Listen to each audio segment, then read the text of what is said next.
함께 하나님 말씀 나누겠습니다. 하나님의 말씀입니다. 경청하십시오.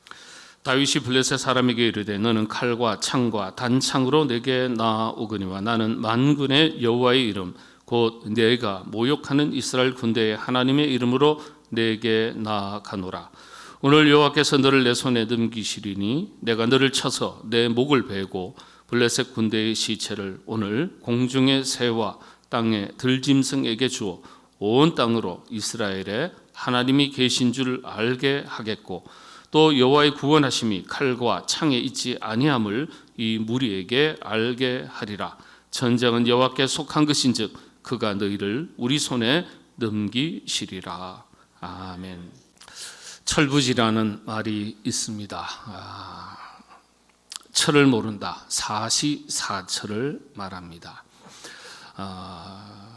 세상 물정을 모르는 어린 아이를 가리키는 말로 사용되지만은 또 때와 상황을 분별하지 못하는 사람을 일컫는데도 사용되는 말이기도 합니다. 때와 상황, 철부지, 때를 모른다, 철을 모른다. 모든 일에는 때가 있습니다. 신앙에도 교육에도 다 때가 있죠.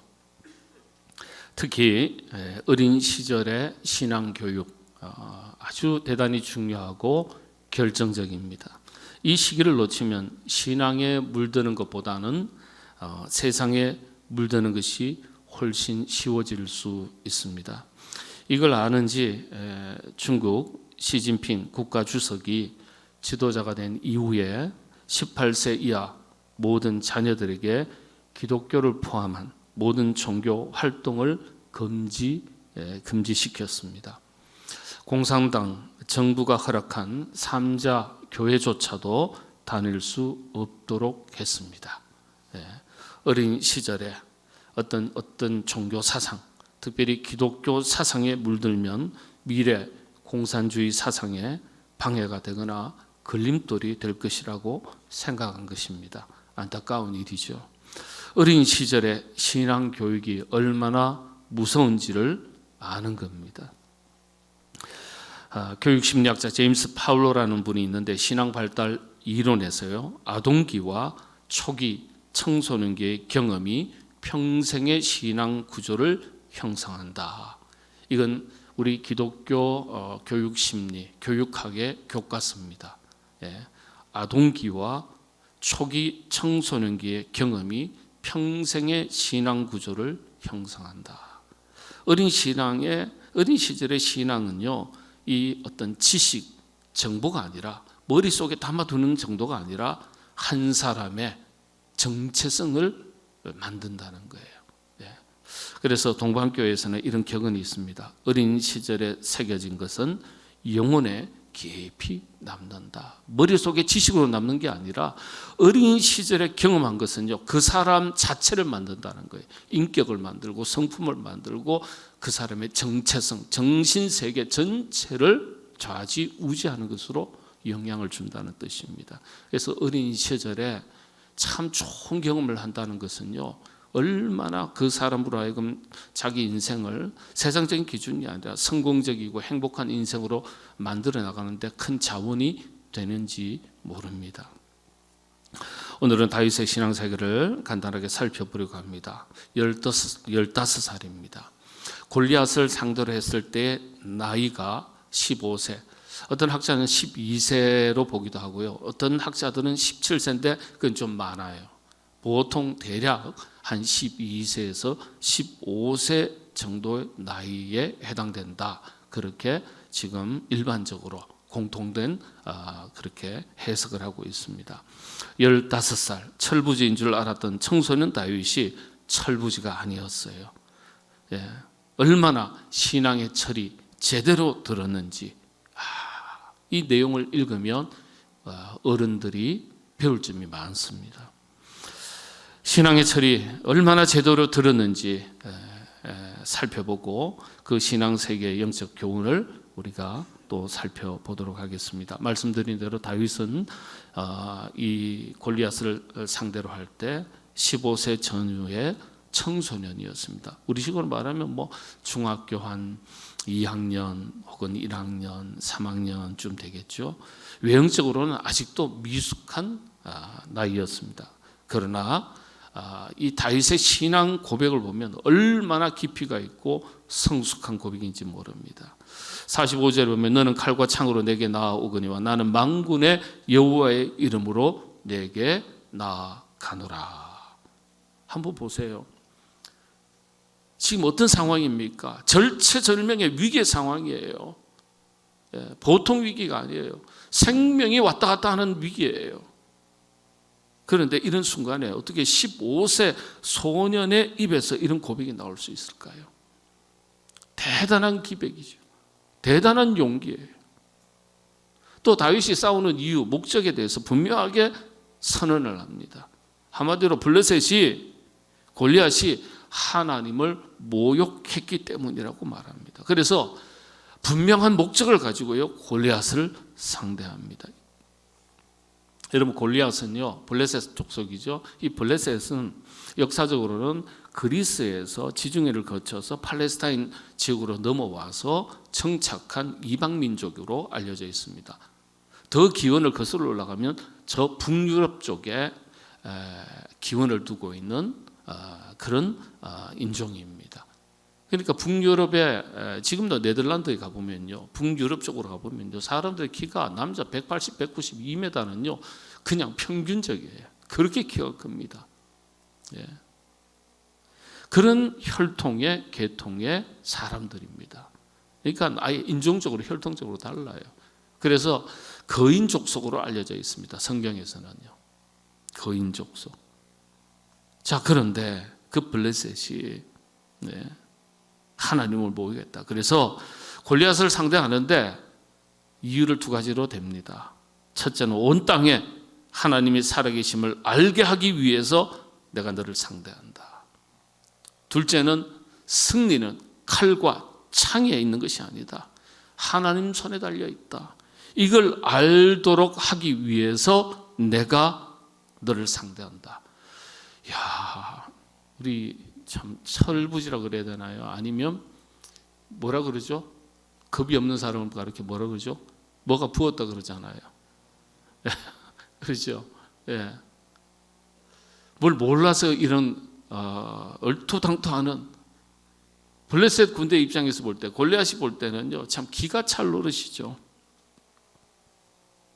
근데 다윗은 분명한 목적을 가지고 신앙 고백을 가지고 골리앗을 상대합니다.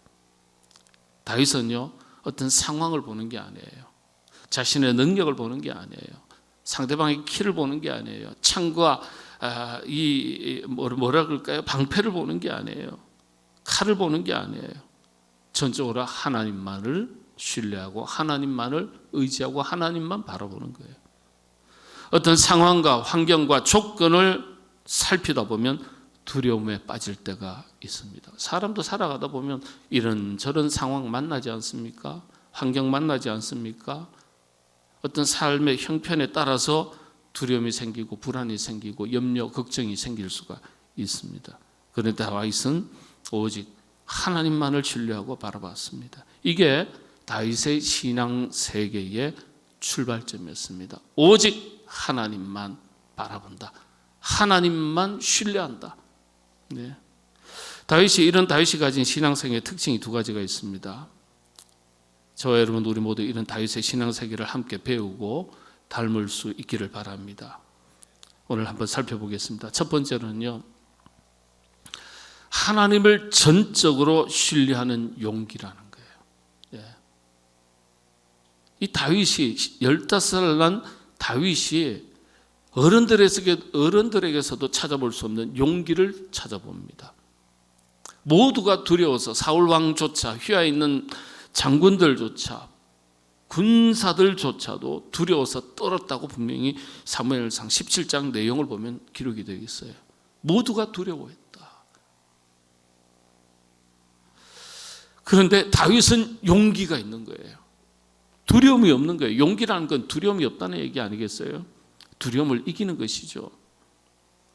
근데 용기는 가만히 보면 성격이 아니라 확신에서 나오는 걸 알 수 있습니다. 여러분, 사람도요, 의지할 것이 있으면 담대해집니다. 믿는 구석이 있으면 그게 돈이든지 실력이든지 사람이든지, 그렇죠, 내가 어떤 아는 사람이든지 아니면 나에게 있는 어떤 기술이라든지 능력이라든지, 믿는 구석이 있으면 용기가 생겨요. 자신감이 생겨요. 힘이 생겨요. 그런데 이 전쟁터에서 믿을 만한 구석이 하나도 없어요. 다윗이 뭘 믿겠습니까? 두려웠다는 사울왕과 그 휘하의 군사를 믿겠습니까? 자신의 능력을 믿을 수 있겠습니까? 물맷돌을 돌린다고 하지만 그 물맷돌의 실력을 의지하겠습니까? 믿는 구석이 하나도 없어요. 믿을 만한 구석이 하나도 없어요. 다윗의 믿는 구석은 오직 하나님 한 분뿐이었습니다. 하나님은 살아계신다. 하나님은 나와 함께 하신다.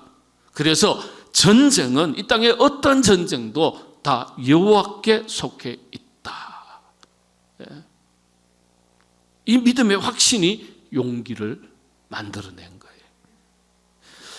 거예요. 심리학자 중에 알버트 반두라라는 아주 뛰어난 분이 계신데, 이분이 셀프 이피컷이라고 해서 자기 효능감 이론이 있습니다. 그러니까 반복된 성공적인 경험, 긍정의 경험이 강한 자신감을 만들어낸다. 이 아주 중요한 용어거든요. 자기 효능감. 반복된 성공, 긍정의 경험이 강한 자신감을 만들어낸다. 그런데 다윗은요, 어린 시절부터 반복된 성공의 경험이 있었어요. 긍정의 경험이 있었어요. 우리가 성경을 읽을 때 이런 점을 주목해서 읽어야 돼요. 어떤 걸 경험했습니까? 다윗은요, 이미 들판에서부터 하나님의 도우심을 경험했습니다. 그 경험이 믿음의 확신을 가지게 한 거예요. 이 다윗의 용기는요, 하나님에 대한 긍정의 경험과 기억에서 비롯된 겁니다. 하나님은 나와 함께 하신다. 어떠한 순간에서라도, 위기의 순간에서라도, 양떼를 돌볼 때 여러 가지 어려운 순간, 위기의 순간, 힘든 순간, 당황스러운 순간 속에서도 항상 하나님이 자신을 지키시고 보호하시고 인도하시는 것을 반복적으로 경험한 거예요. 이런 긍정의 경험이, 위기를 극복했던 성공의 경험이 하나님에 대한 신뢰, 믿음의 확신을 가지도록 했다는 거예요. 참 이게 중요합니다. 부모와 자녀의 관계 속에서도 부모가 자녀에게 이런 경험을 갖도록 해줘야 돼요. 이런 확신을 심어줄 수 있어야 됩니다. 자신감을 불어넣어주고 긍정의 좋은 경험을 하게끔 하고요. 또 부모님이 자녀들에게 그렇게 반복적으로 일러주셔야 되죠. 하나님이 항상 너와 함께 하신다. 너는 잘 못 느껴도 하나님 너를 주목하신다. 하나님은 네가 어디로 가든지 무엇을 하든지 요소에게 하신 말씀처럼 너와 함께 하신다. 너를 지키신다. 너를 책임지신다. 이 순간만이 아니라 너의 전 인생을 하나님은 책임지신다. 이 반복적으로 가르쳐 주셔야 돼요. 이 말은 단순한 위로가 아니라 믿음의 확신을 갖게 하는 영적인 토대가 되는 것입니다. 그러니까 다윗은요, 이런 경험이 들판에서부터 있었던 거예요. 하나님이 나와 함께 하신다. 그 다음에 또 하나 이 다윗에게서 볼 수 있는 것은요, 용기와 비슷한 것이지만은 하나님 안에서 형성된 아주 건강한 자존감을 우리가 엿볼 수 있습니다. 높은 자존감을 가진 다윗입니다. 조금 전에 말씀드린 대로 다윗은요, 사울왕 앞에서 자신이 사자와 곰을 물리친 경험을 얘기합니다. 여러분이 15살 난 중2짜리가 와서 내가요, 지나가는 큰 개를 그냥 한 손에 그냥 제가 물리친 적이 있습니다.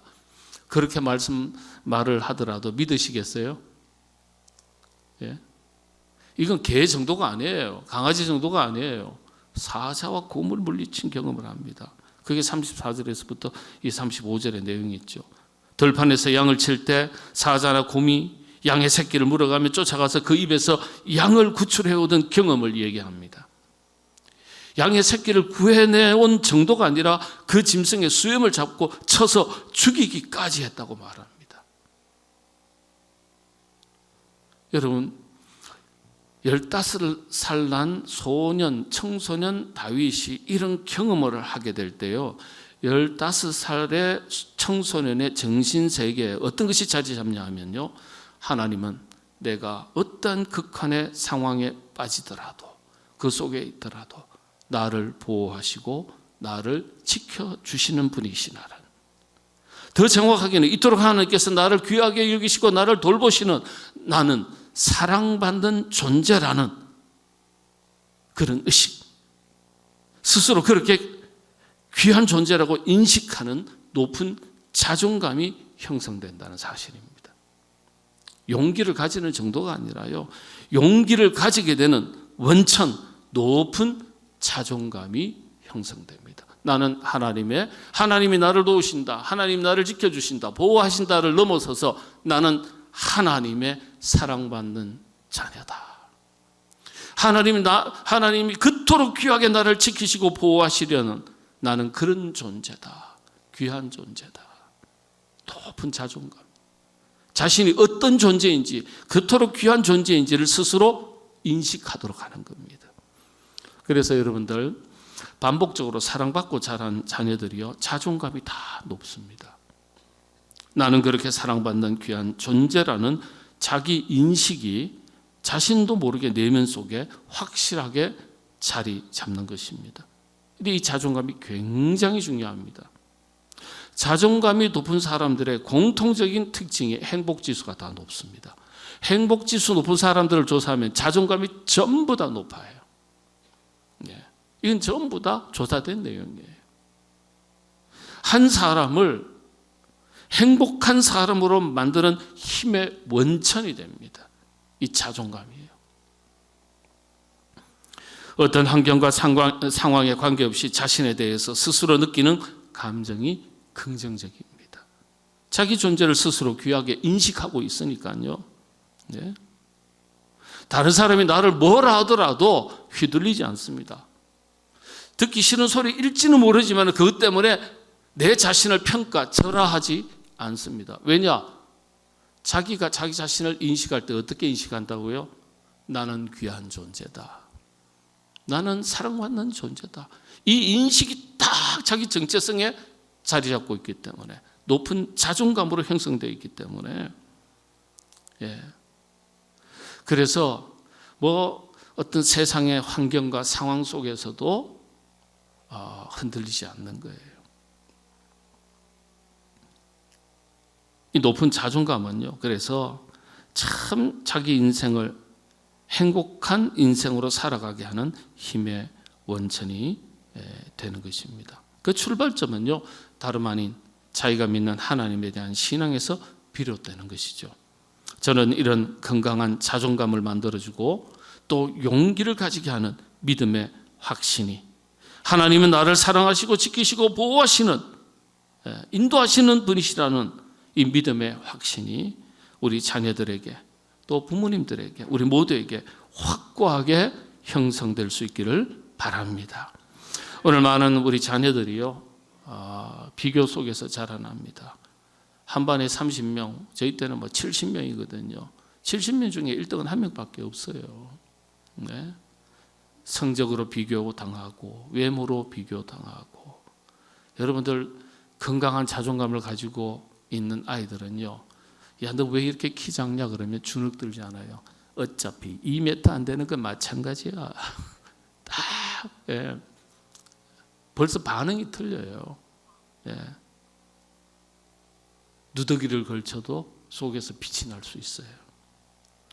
여러 가지 삶의 내용 가지고 조건을 비교하고, 그러다 보니까 우리 요즘 어린 자녀들, 청소년들이요, 자존감이 많이 무너져 있습니다. 자존감이 정말 좋은 시대를 살고 풍요 속에서 살지만은 그럼에도 불구하고 자존감이 낮아요. 신앙 안에서 자란 자녀들은 좀 더 달라야 되지 않겠습니까? 이유가 뭡니까? 반복적으로 부모님이 가르쳐 주셔야 돼요. 성경이 그렇게 말하고 있지 않습니까? 너는 하나님의 사랑받는 자녀다. 그러면 나는 하나님의 사랑받는 자녀다. 이 정체성이 아이를 강하게 만드는 거예요. 자존감을 높여줍니다. 그래서 부모님은 자녀에게 믿음의 자녀로서의 정체성 그리고 높은 자존감을 갖도록 자녀들을 끊임없이 격려하고 좋은 경험을 많이 가질 수 있도록 가르쳐야 되는 거예요. 너는 하나님의 사람이다. 이 말을 반복해서 들은 아이는 한때 방황하고 한때 좌절하고 한때 갈등할 수는 있을지 몰라도 이 아이는 결코 전 인생에 걸쳐서는 무너지지 않습니다. 네. 심리학자 중에 에릭슨이라는 분이 있습니다. 아주 유명한 분이죠. 이 청소년 시기의 핵심 과제가 뭐냐면 이런 건강한 정체성 형성이라고 말합니다. 건강한 정체성. 건강한 정체성 그리고 높은 자존감을 잘 형성한 사람은요, 인생에 앞으로 살아가면서 20대, 30대, 40대, 50대, 60대 살아가면서 여러 가지 인생의 파고들이 닥치고 인생의 실패를 경험해도요, 건강하게 자기 자신의 삶이 무너지지 않는다는 거예요. 잘 지킨다는 거예요. 비교와 평가 속에서 자라면 자존감이 흔들리지만은 분명한 정체성을 가진 사람은 흔들리지 않는다는 거예요. 말씀드린 대로 오늘 많은 자녀들은 성적과 외모 여러 가지 조건 속에서 평가를 받으면서 때로는 자존감이 무너질 때가 있습니다. 그러나 신앙 안에서 자란 자녀는 좀 더 달라야 한다고 믿습니다. 나는 하나님의 자녀다. 이 건강한 정체성 그리고 나는 하나님의 사랑받는 자녀다. 그토록 귀한 존재다. 높은 자존감을 형성하는 자녀들. 이것이 다윗의 전 인생에 있어서 얼마나 중요한 믿음의 토대였는지 모릅니다. 골리앗은요, 다윗을 조롱했습니다. 아이고, 뭐 그냥 짓거리만한 게 와가지고. 그러나 다윗은 위축되지 않았어요. 오히려 더 담대해지는 거예요. 왜입니까? 자신을 하나님의 시선으로 봤기 때문이에요.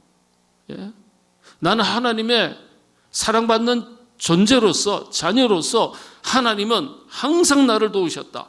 곰의 발톱에서도 사자의 이빨 속에서도 나를 보호하셨다.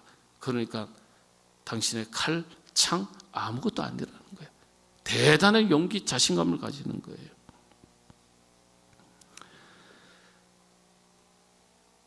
건강한 자존감은요, 자기 과장이 아니에요. 허세가 아니에요. 만용이 아니에요. 하나님 안에서 정확하게 자기를 들여다보는 것입니다. 다윗이 선언합니다. 전쟁은 여호와께 속한 것이다. 전쟁은 여호와께 속한 것이다. 이 고백이 다윗의 신앙 세계의 핵심입니다. 골리앗의 키를 계산하지 않았어요. 창을 보지 않았어요. 칼을 보지 않았어요. 상황을 분석하지 않았어요. 하나님만 바라봤습니다. 하나님 손 안에 있다는 거예요. 사람이 죽고 사는 것, 성공과 실패도 다 누구 손 안에 있다고요? 하나님 손 안에 있다. 내가 죽어도 하나님 뜻이라면 죽을 수 있는 거예요. 헤르만 헤세의 시인의 기도라는 시를 보면요, 그런 기도가 있습니다. 하나님의 뜻이라면 저는 흔쾌히 망하겠습니다. 그렇게 기도해요. 기도라는 내용이, 우리는 기도할 때 하나님 잘 되게 해주시고 축복해 주시고 형통케 해주시고 그렇게 기도하지 않습니까? 헤르만 헤세 시인은 그렇게 기도하지 않아요. 기도라는 시에서 하나님의 뜻이라면 흔쾌히 망하겠습니다. 그런 기도를 어떻게 할 수 있어요?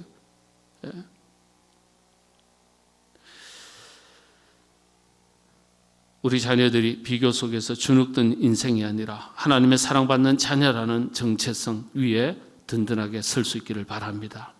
부모님 세대 역시 마찬가지입니다. 우리 인생도 하나님 손 안에 있습니다. 상황이 아니라, 환경이 아니라, 어떤 조건이 아니라 하나님만 바라보시기 바랍니다. 문제가 아니라 우리 손에는 문제가 있지만은 하나님 손에는 뭐가 있다고요? 열쇠가 있습니다. 답이 있습니다. 우리는 질문이 있지만은 하나님은 답을 가지고 계십니다. 그러니까 우리가 하나님만 바라봐야 될 이유가 여기에 있습니다. 다윗은 하나님 손 안에 있다.